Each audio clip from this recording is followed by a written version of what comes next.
Breaking news Vallabhaneni Vamsi తీవ్ర అస్వస్థతకు గురయ్యారు. దీంతో రాత్రి ఆయన్ను కంకిపాడు పోలీసులు హుటాహుటిన హాస్పిటల్కు తరలించారు. ఊపిరి తీసుకోవడానికి వంశీ ఇబ్బంది పడ్డారు. స్టేషన్లో వాంతులు చేసుకున్నారని వైద్యులు గుర్తించారు. వంశీ భార్య అర్ధరాత్రే కంకిపాడు ప్రభుత్వ హాస్పిటల్కు వెళ్లారు.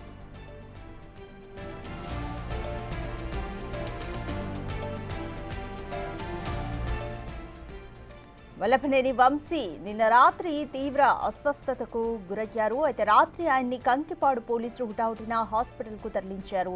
ఊపిరి తీసుకోవడానికి వంశీ ఇప్పటికే ఇబ్బంది పడుతున్న విషయం అందరికీ తెలిసిందే. నిన్న రాత్రి కూడా ఊపిరి తీసుకోవడానికి కొంత ఇబ్బంది పడడంతో స్టేషన్లోనే వాంతులు కూడా చేసుకున్నారని వైద్యులు గుర్తించారు. దీంతో ఆయన్ని కంకిపాడు ప్రభుత్వ హాస్పిటల్కు తరలించారు. పోలీసులు చికిత్స అందిస్తున్నారు. అయితే వంశీ భార్య అర్ధరాత్రి కంకిపాడు ప్రభుత్వ హాస్పిటల్కు వెళ్లారు.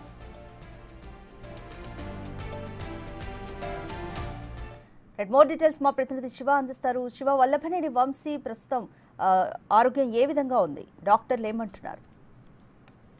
అదిగా మొత్తం మీద చూసుకుంటే వల్లభనేని వంశీకి సంబంధించి నిన్న అర్ధరాత్రి సమయంలో కంకిపాడు పోలీస్ స్టేషన్ ఉన్న సమయంలో కూడా కొంత శ్వాసకోశతో ఇబ్బంది పడటం, గాలి తీసుకోవడానికి ఇబ్బంది పడటం, కొంత వామిటింగ్స్ అయిన పరిస్థితి కనిపించింది.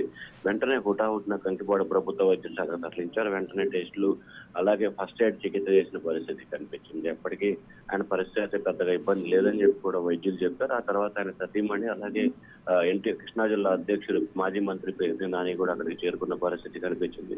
వారిద్దరూ కూడా హాస్పిటల్లోకి వెళ్లి వంశీని పరామర్శించారు. అయితే వంశీ ఆరోగ్యానికి సంబంధించి ఎటువంటి ఇబ్బంది లేదని చెప్పి పేర్ని నాని కూడా మీడియాలో చెప్పిన పరిస్థితి కనిపిస్తా ఉంది. అయితే కొంత రెగ్యులర్ గా శ్వాసకోశకు సంబంధించిన వ్యాధికి సంబంధించి ఇబ్బందులు పడుతున్నాడు. ఆయన రెగ్యులర్ గా ఆయన డాక్టర్స్ తో పాటు మిగిలిన కార్పొరేట్ హాస్పిటల్లో చేయించుకునే చికిత్సకి ఇక్కడ ప్రభుత్వ హాస్పిటల్లో చేయించుకునే చికిత్స కొంత వేరే, దానివల్ల ఇబ్బంది పడుతున్నాడు. ప్రభుత్వం కక్షపూరితంగా కావాలనే రోజుల తరబడి వ్యవహరిస్తా ఉందని చెప్పి కూడా పేర్ని నాని ఆరోపించారు. మొత్తం మీద చూసుకుంటే ఇటు వైద్యులు కానీ లేకపోతే అలాగే ఆయన కుటుంబ సభ్యులు, వైసీపీ నేతలు చెప్తున్న దాని ప్రకారం కూడా ఏదైతే పేర్ని నాని చెప్పిన దానికి సంబంధించి కూడా వల్లభనేని వంశీకి సంబంధించి ఇబ్బంది అయితే లేదని చెప్పి కూడా డాక్టర్లు, వైసీపీ నేతలు అయితే చెప్తా ఉన్నారు. రాధిక, రైట్ శివ, మనం చూస్తున్నాము అరెస్ట్ అయ్యే ముందు రోజు కానీ అప్పుడు కానీ ఇప్పటికి కానీ వంశీ ఫిజికల్గా కూడా చాలా చేంజ్ అయ్యారు అన్న ఆరోపణలు కూడా ఉన్నాయి. అయితే భార్య కూడా వంశీ ఆరోగ్యం బాగాలేదంటూ పలుమార్లు అక్రమంగా కేసులు పెట్టి వేధిస్తున్నారంటూ కూడా అన్నారు. ప్రస్తుతం ఇప్పుడు మరి కంకిపాడు హాస్పిటల్లో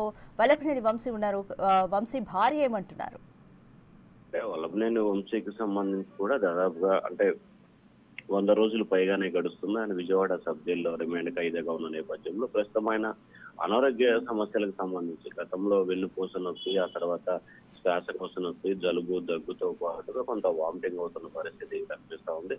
వాస్తవానికి ఇటీవల కాలంలో ఆయన ఎప్పుడు కూడా చాలా సందర్భాలు 3-4 కేసుల్లో ఆయన కస్టడీ తీసుకుని విచారించిన సమయంలో కూడా ఎప్పుడు కూడా ఆయన భోజనం చేయలేదని తెలిసింది. కానీ నిన్న మొదటిసారి ఆయన ఏదైతే కంకిపాడు పోలీస్ స్టేషన్ లో మధ్యాహ్నం పోలీసులు భోజనం తెప్పించినప్పుడు భోజనం చేశాడు. ఆ తర్వాత రాత్రి కూడా టిఫిన్ చేసినట్టు చెప్తున్నారు. సో తర్వాత ఆయనకు ఫుడ్కి సంబంధించి వామిటింగ్ అయిందని చెప్పి పోలీస్ సిబ్బంది అలాగే ఆయన సతీమణి చెప్తున్న పరిస్థితి కనిపిస్తా ఉంది. అయితే వల్లభనేని వంశీకి సంబంధించి ఆయన ఆరోగ్యం కొంత ఇబ్బందికరంగా ఉంది. ఖచ్చితంగా ఆయనకి మెరుగైన వైద్యం సంబంధించి కూడా హైదరాబాద్ కానీ లేకపోతే చెన్నై కానీ తరలించి చికిత్స చేయించాలనేది ఆయన కుటుంబ సభ్యులు చెప్తున్న వర్షంగా కనిపిస్తా ఉంది. కానీ డాక్టర్స్ కానీ మాత్రం అంతా సీరియస్ గా కానీ క్రిటికల్ గా లేని పరిస్థితి కనిపిస్తా ఉంది. ప్రస్తుతం వంశీ ఆరోగ్యానికి సంబంధించి ఎటువంటి ఇబ్బంది లేదు. ఒకవేళ నిజంగా ఆయన ఆరోగ్యానికి సంబంధించి ఏమైనా సీరియస్ ఉంటే ఖచ్చితంగా కోర్టు దృష్టికి తీసుకెళ్తాం. కోర్టు సూచనల మేరకు కార్పొరేట్ హాస్పిటల్ తరలించేందుకు కూడా ఏర్పాట్లు చేస్తామని చెప్పి డాక్టర్లు, ఇటు పోలీసు అధికారులు అయితే చెప్తా ఉన్నారు. రైట్ శివ, వల్లభనేని వంశీ నిన్న వామిటింగ్స్ చేసుకున్నట్టు స్టేషన్లో అయితే తెలుస్తుంది. ఇంకా ఎటువంటి సిమ్టమ్స్ కనిపించాయి? పోలీసులు ఏమంటున్నారు? అతనికి సంబంధించి నిన్న సాయంకాలం మధ్యాహ్నం నుంచి ఆయన 2 గంటల సమయంలో భోజనం చేసిన తర్వాత 4 గంటల వరకు విచారణ కొనసాగింది. ఆ తర్వాత ఈ రోజు కూడా విచారణ ఉంది కాబట్టి కోర్టు సూచన ప్రకారం ఆయన కంకిపాడు పోలీస్ స్టేషన్ లోనే రాత్రి ఉంచిన పరిస్థితి కనిపిస్తా ఉంది. రాత్రి 11:30-12 గంటల సమయంలో 2-3 సార్లు వామిటింగ్ చేస్తున్నట్టు తెలుస్తా ఉంది. వామిటింగ్ తో పాటు ఆయన కొంత గాలి పీల్చుకోవడానికి అలాగే శ్వాసకోశకు సంబంధించిన వ్యాధికి సంబంధించి ఆయన ఇబ్బంది పడుతున్న నేపథ్యంలోనే వామిటింగ్స్ అయినట్టు పోలీసులు చెప్తా ఉన్నారు. అయితే వంశీకి సంబంధించి వెంటనే ఎప్పుడైతే రెండోసారి వామిటింగ్ అయిందో వెంటనే అక్కడ కంకిపాడు ప్రభుత్వ వైద్యశాల తీసుకెళ్లిన పరిస్థితి కనిపిస్తా ఉంది. అక్కడి నుంచి కూడా పెద్ద డాక్టర్స్ కూడా పిలిపించి ట్రీట్మెంట్ చేయించాం. ప్రస్తుతం వంశీకి సంబంధించి రిలాక్స్ గానే ఉన్నాడు, ఎటువంటి ఇబ్బంది లేదు అని చెప్పి కూడా పోలీసులు చెప్తా ఉన్నారు. Thank you Shiva.